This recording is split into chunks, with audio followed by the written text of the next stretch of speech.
The we is something that we're gifted before we enter Mother Earth. It's an understanding prior to this world. I'm Nij Nibi Ikwe. I'm just this little old Ojibwe woman from the north. That's all I know. I'm second water woman. My English given name to me was Mary Lyons. I'm a great-grandmother. And the instructions of who we are, we're just hollow bones. We breathe in Mother Earth's breath and we exhale our ancestors. Many people will get confused on we. They'll celebrate we as all of us and this stuff, and they forget about what the we really is. And that's why there's many creation stories around the world and this stuff. And as long as you keep the information so simple for, I would say because my granddaughter, my great-granddaughter, she's 4. And as long as she knows the instruction of the we, then we've done our job.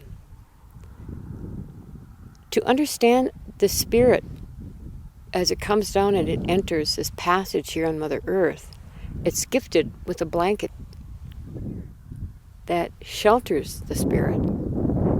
That's the we. You're never alone.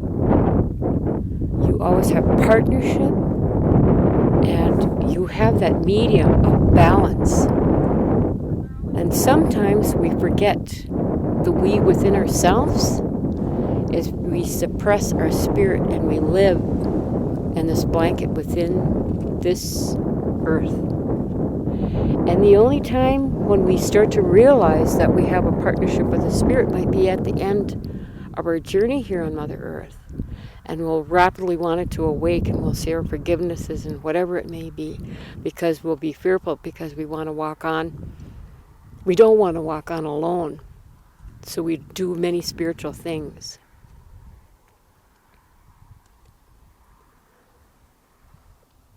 I was very fortunate, and I always say very, it doesn't set on me, but some people will say, well, I want this, I deserve this.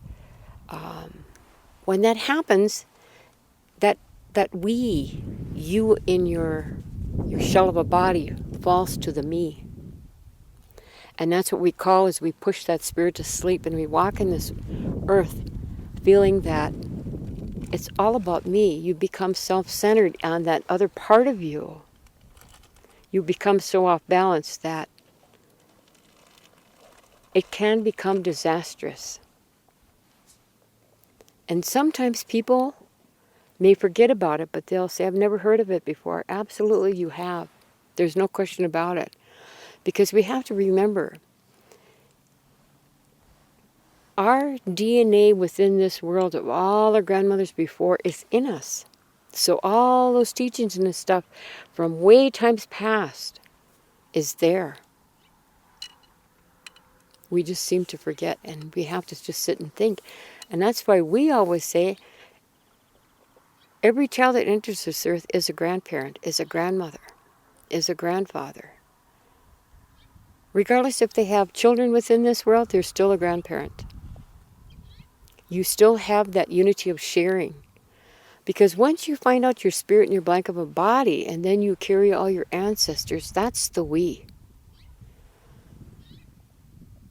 Once you have that in you, and sometimes, for me, I knew it at a very young age, and there was a time where I really suppressed that, and I allowed my spirit to go to sleep, and took on many journeys that I think if my spirit was awake, I wouldn't have went on. But for some odd reason, I probably made that agreement of this would be those journey pathways that I would venture into so I would know what I was talking about.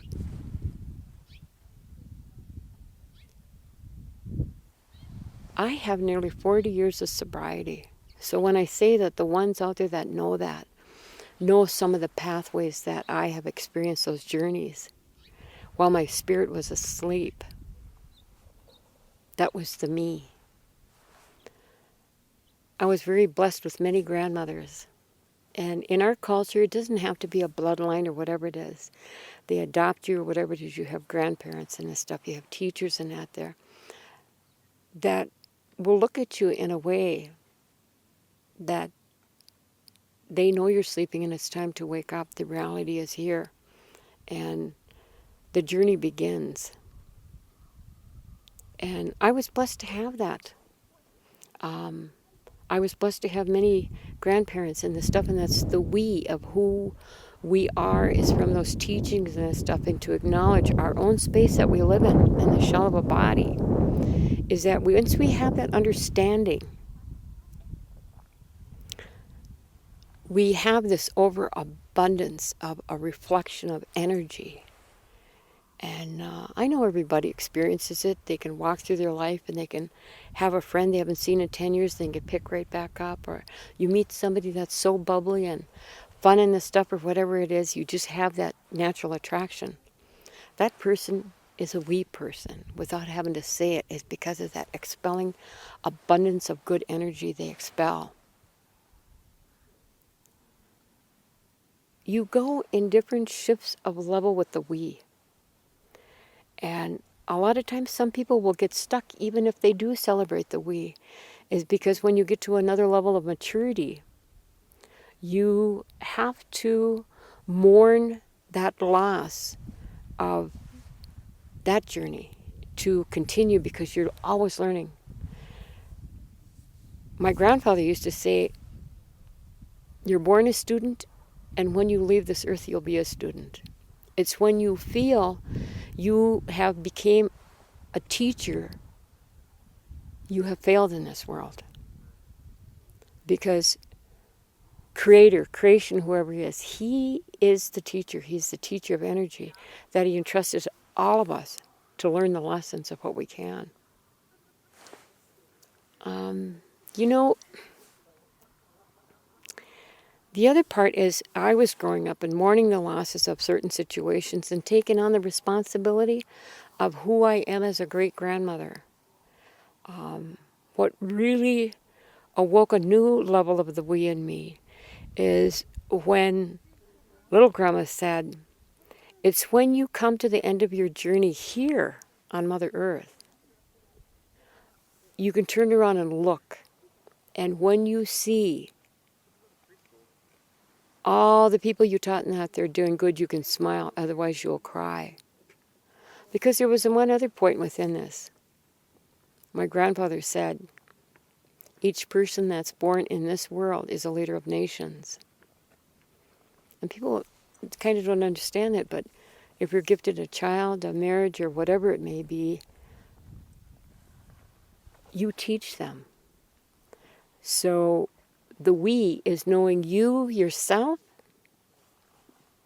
how you combine that, and how those teachings are taught to the next generation, and then the next generation.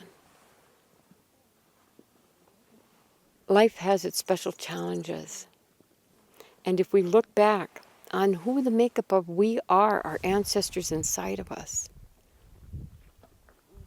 people will say, I don't remember them. You do remember them because they're in you. Because what happens is you may have a moment of feeling I've been here before or something sounds familiar and that stuff. That's them. That's them in you. They get excited. That DNA, whatever it may be, is excited in you. And I will tell my great-granddaughter, she goes, mind you, she's 4. She goes, Grandma, we've been here before. And I know she has not been there before. I know. So I have to smile and look at her, and she said, Grandma, I think you told me. I told me a story. And I know I didn't tell her that story, so I know it's blossoming in her real strong, that we in her, because she embraces her grandmothers that live in her. And they're reminding her, and they're kind of like saying all these past grandmas thousands of years ago, because we all come from them. I remember this, or whatever it may be. And so they give that little twinkle of insight and that alertness, or some people call it deja vu. We call it, it's that awakening inside of you. It's that It's the grandmothers that hold us, because we're nothing but hollow bones. We really are. The passages are. I said, boy, if I had all this information in me, I'd have probably made a lot of money. Who knows? But the thing is, we don't.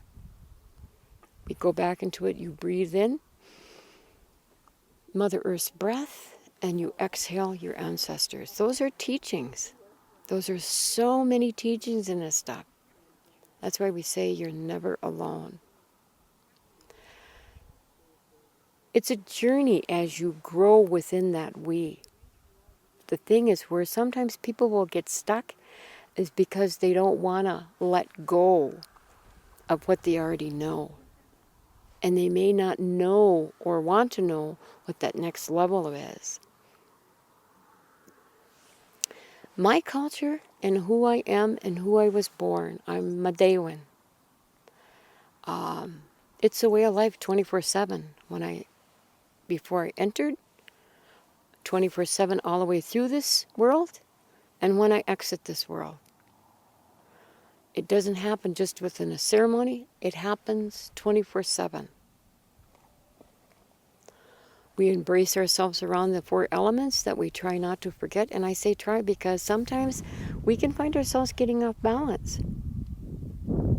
As we'll start thinking of this external world and doing what we do, and then we kind of start letting our spirits go down, and then we have to become balanced again.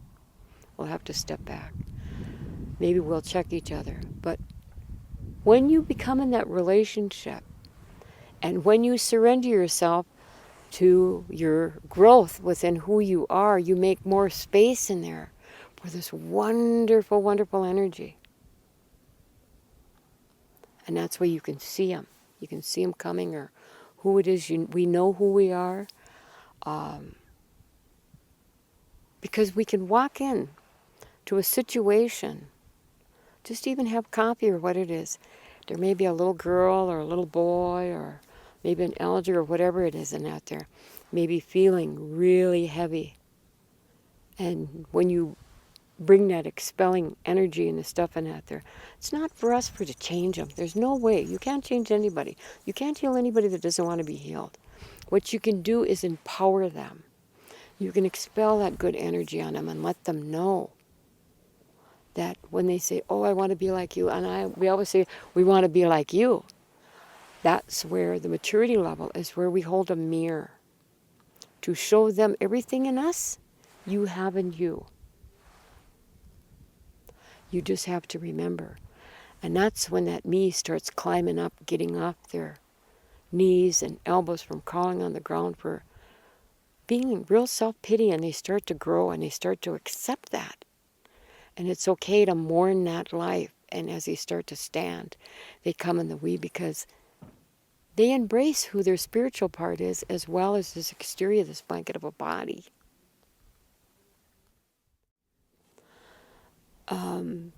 Part of the instruction of growth within the we is, I'll give you an example. We work with women or men in this stuff. This is going to be real heavy. But when there's sexual abuse, incest, anything of violation in this stuff that people just can't seem to get out of, and it's just so painful, those individuals pick up the we real fast. For the mere reason is that when we talk and we work with them within the stones and this stuff of leveling of who they are within the we, is that the creation story becomes extremely clear to them, because what's happening is they're awakening. This awakening is happening because they'll sit up and they'll want to listen more. Whatever happened, when you come in, your spirit comes in to this blanket of a body, in this world, that damage is done to this blanket, not to the spirit, because we believe Creator is not that cruel. So your spirit's gone. So then what happens is, when you start to awake and that strength arises in you, and you starting to find your balance. You feel an energy in you, this soar of energy coming up in this stuff, and that's right. Because, and you're expelling all that stuff and you're mourning that loss. And it's refilling with positive energy. Because life's a lesson here. And whatever that agreement was before coming, we can say cruel, whatever it is, but they made it through. They made it through these journeys. And when they awake and when they feel that we in them, that overcoming of them, that empowerment comes on them, and a new awakening happens, and sometimes it kind of feels empty because you let go of a lot of garbage. You let go of a lot of stuff you've been carrying. But things start happening and it starts filling up, and people say, Jesus, you look different, or whatever it may be. Your skin color comes different, or whatever it may be. Things start happening. And remarkably, what happens is you start finding other people of the we. It just manifests itself, because when you open that up, and things happen, you don't know why they happen, and it's happening for the good. But we'll always remember some of the stuff that's happened to them, because that is that blanket. We're in this world. That's normal. But when you start coming the we, this gift, this lesson, no matter how hard it is, we call you warriors, warriors of this world, because you had the most challenging lessons in life. And I remember hearing one thing a long time ago, and I say that with me because listening. People wondered about Gandhi. People wondered about a lot of the people that were imprisoned or whatever it is. And it is the same as the Ojibwes or any word that has gone through unspeakable stuff that anything can be done to a human being. It happened to your blanket of a body. It didn't happen to your spirit. Nobody can take your spirit. Nobody can take your spirit. So when you come back in and you find that balance and you make your way through it, that voice of what we're talking about is so simple. You can't put a price on it. Absolutely no price on it whatsoever. Is you will find that ripple effect, because what happens, you're awakening. And when this awakening happens, you will start having these future lessons of happening as like, wow, I can really relate to it. And you can either walk into their space and be angry with them because you felt that before, or you can take 2 steps back and look and go, wow, I wonder how I can help them. Then it'll come to you, and it's not your job. Your job is to empower them to help themselves. That's growth when you get into these different levels of where you're at in the we. So you're constantly learning. And constantly, oh gosh, sometimes I can go all the way back to baby steps daily. But this is what life's about. And sometimes it's okay to go in this exterior world of what we kind of call garbage thinking. And then at the end of the day, we have to think about what happened. But that may be a wait point, because when we step back 2 steps in the environment we have to think about and close our eyes and think about, okay, we got into that negative. What was around us? Who was watching us? What are we teaching? So that's being awareness. It brings us back. So when you do that, you bring yourself back to balance. Don't beat yourself up. It's always good to say, gosh, geez, I really didn't like what I said yesterday. Or yeah, I was kind of feeling, a little bit of that negative in out there, and I didn't know how to express it. So I seen something that I was feeling, so I joined in on it. That's a reflection of who you are. Or when you want to save somebody, or whatever it may be, you know that because it's inside you. And it's something that you have not taken care of, you have not dealt with. You have not seemed to release it and let it go. we'll have this time till we come to the world, time to the exit world. Because we're humans here. And it's the life. That's all it is, it's life. Make sense? In the lessons of the we, we're gifted. Creator said there's visions all around us. It's there. We may think we don't come with the book of instructions in this world, but we do. It's all around us. And as we're growing within the we and this stuff of thinking about it, us grandmothers, us elders, us great-grandmothers and that there, the instruction of life is when something happens where we feel we have to caretake them, that's not our job. We hold these mirrors to them because what we had talked about earlier is when you feel such a connection of a feeling of, oh, I know, or it's real familiar with me, or gosh, I feel really bad, or you have whatever that feeling is when it just arises. And people will say, God, how can I help them? That's not your job. Your job is not to do that part, and I'll give you a really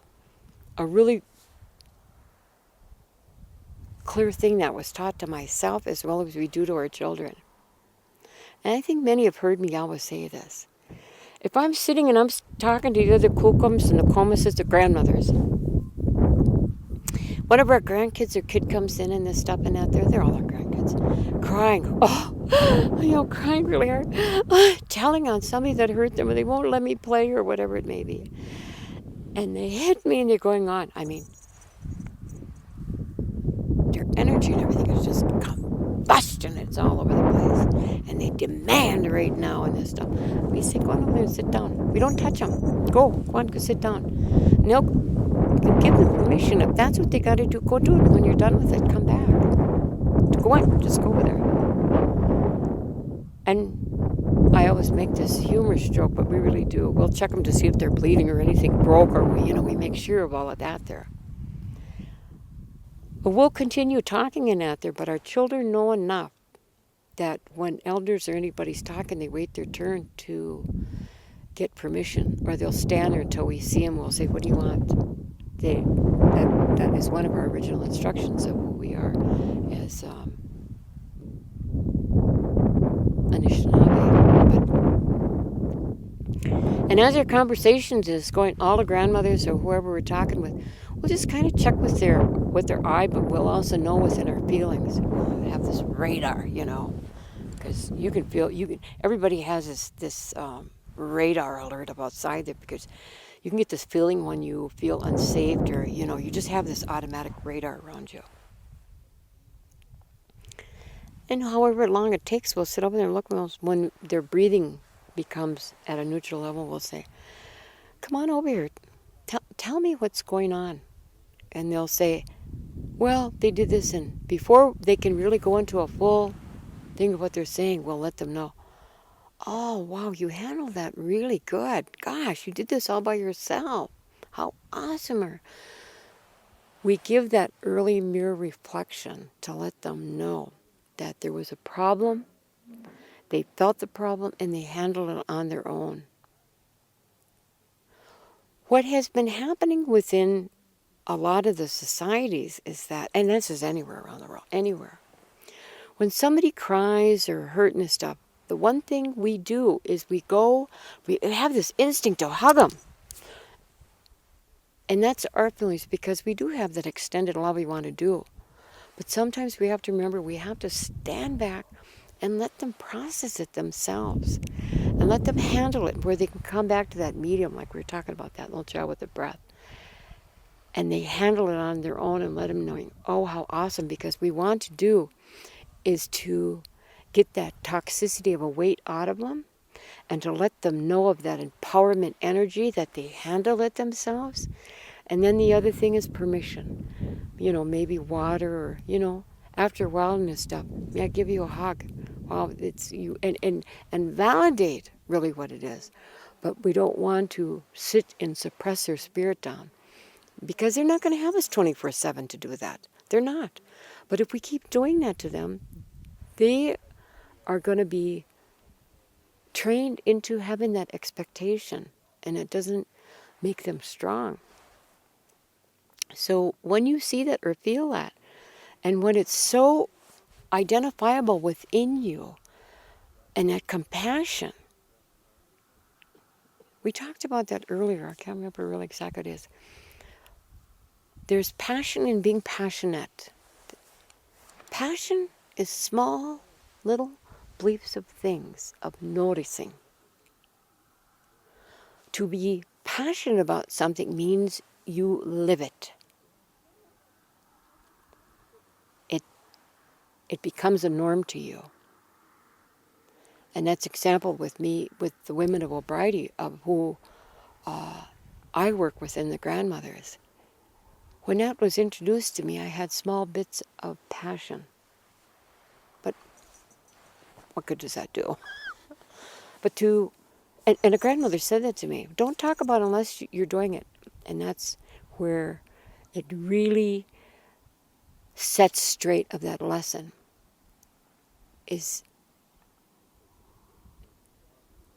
you walk your talk because so many people are talking. Or there's so many people trying to do it. When you walk your talk, that's balance. Yeah. They say there's visions all around you. My father used to say your best teachers in life are going to be people you don't want to be like. That's the easiest lesson you can be. And when they say there's visions all around us, I see a homeless person, and it reminds me of my sister because she was a remarkable woman. And she never had to have anybody confirm or that she's doing good or self-praise. She just did. She lived she lived her walk. And these individuals, you don't know, that might be their journey here on this earth to be that vision. What my father said is we could end up that way. We don't know how about special gifts or spirits they are. We don't know. It's not us to judge. It's us to thank them or whatever it may be, because all we can do is condense within our world of what we do. And those are really simple teachings that you can, is walk in your talk. Does that make sense? You do know where you're from. You're from Mother Earth. Yes. There's certain places, and see, that's another thing that's really important. What we teach people, and they go, well, I don't know where I'm from. Well, did you come from outer space? Did you come from Mars and this stuff? And they'll go, no, I was born here. Well, you come from Mother Earth. This is the thing of what happens sometimes for people, is that they become so territorial, and they have to have ownership. Nobody owns this. When it comes to environment and this stuff, Mother Earth is unique, and it's always said, Mother Earth don't need us, we need her. And when we say, where are you from? I'm from the lovely planet of Mother Earth, and I was so blessed that she allowed me to park my little dogs and stuff in the state of Minnesota or whatever it is. Because we don't own her. Yeah. We can't say the ownership in this stuff. We were blessed, and we're caretakers of her. Because we can't take bits and parts of her when we walk on. And when they say, I don't know where I'm from and this stuff and that there, that's the me. That's the exterior thinking. And it comes off so off balance and this stuff. And we say we're caretakers of here,